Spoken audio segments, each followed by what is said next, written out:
decided to hold the virtual Novena Mass for the Fiesta Señor celebration. After thorough assessment of the ongoing COVID-19 pandemic, the Basilica Minore del Santo Niño de Cebu's Augustinian Friars have decided that all novena masses for the upcoming 457th Fiesta Señor celebration will be done virtually, wherein there will be 10 online masses per day from January 7 to 15, 2022. This decision has been welcomed by officials of the Cebu City government, and they are asking for the cooperation and understanding from all devotees. With this decision, we appeal for understanding of all Cebuanos and devotees of Señor Santo Niño de Cebu as we take all precautionary measures to protect the health of all. It is our moral and Christian obligation to protect one another against COVID-19. If you have to compare our situation right now, last year is a lot better. No. Right now we're enjoying within the WHO threshold within 5%, but last year we didn't even reach 1%, 0.0%. No.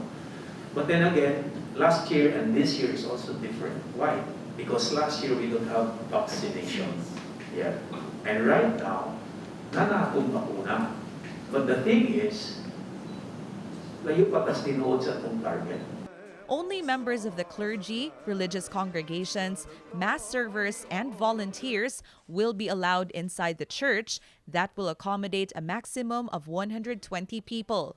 The rest may only enter the Pilgrim Center for the offering of candles and prayer intentions and the veneration to Santo Niño de Cebu from 4:30 a.m. to 7:30 p.m. Thus, the Pilgrim Center will be divided into two areas, one for candle offering and another for veneration. The main entrance will be near the Magellan's Cross, while the exit will be at Osmeña Boulevard. Once inside the Basilica compound, the devotees will be guided to the line for the 𝗙𝗘𝗪𝗦 or to the veneration area only.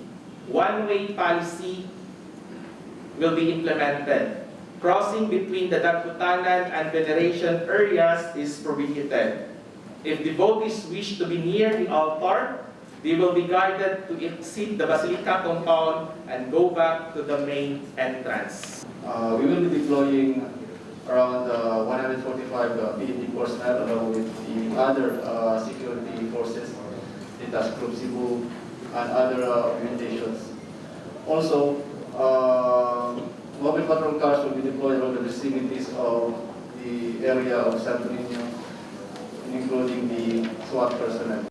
Also, no other Fiesta Señor religious activities will be conducted except for the motorcade procession as Opening Salvo around Cebu City on January 7, 2022 in lieu of the Penitential Walk with Jesus, and the Visperas Motorcade Procession around the cities of Cebu, Talisay, Mandaue, Lapu-Lapu, and the municipality of Cordova on January 15, 2022 in lieu of the Solemn Foot Procession. The motorcade will be limited to only 5 official vehicles, and although these will pass by churches in the areas, stopovers will no longer be done to avoid the gathering of people. We also appeal to the devotees na mag-prepare for the passing of paglabay sa motorcade of the religious motorcade to maintain the minimum health protocol. Wala kita akong ihangyo.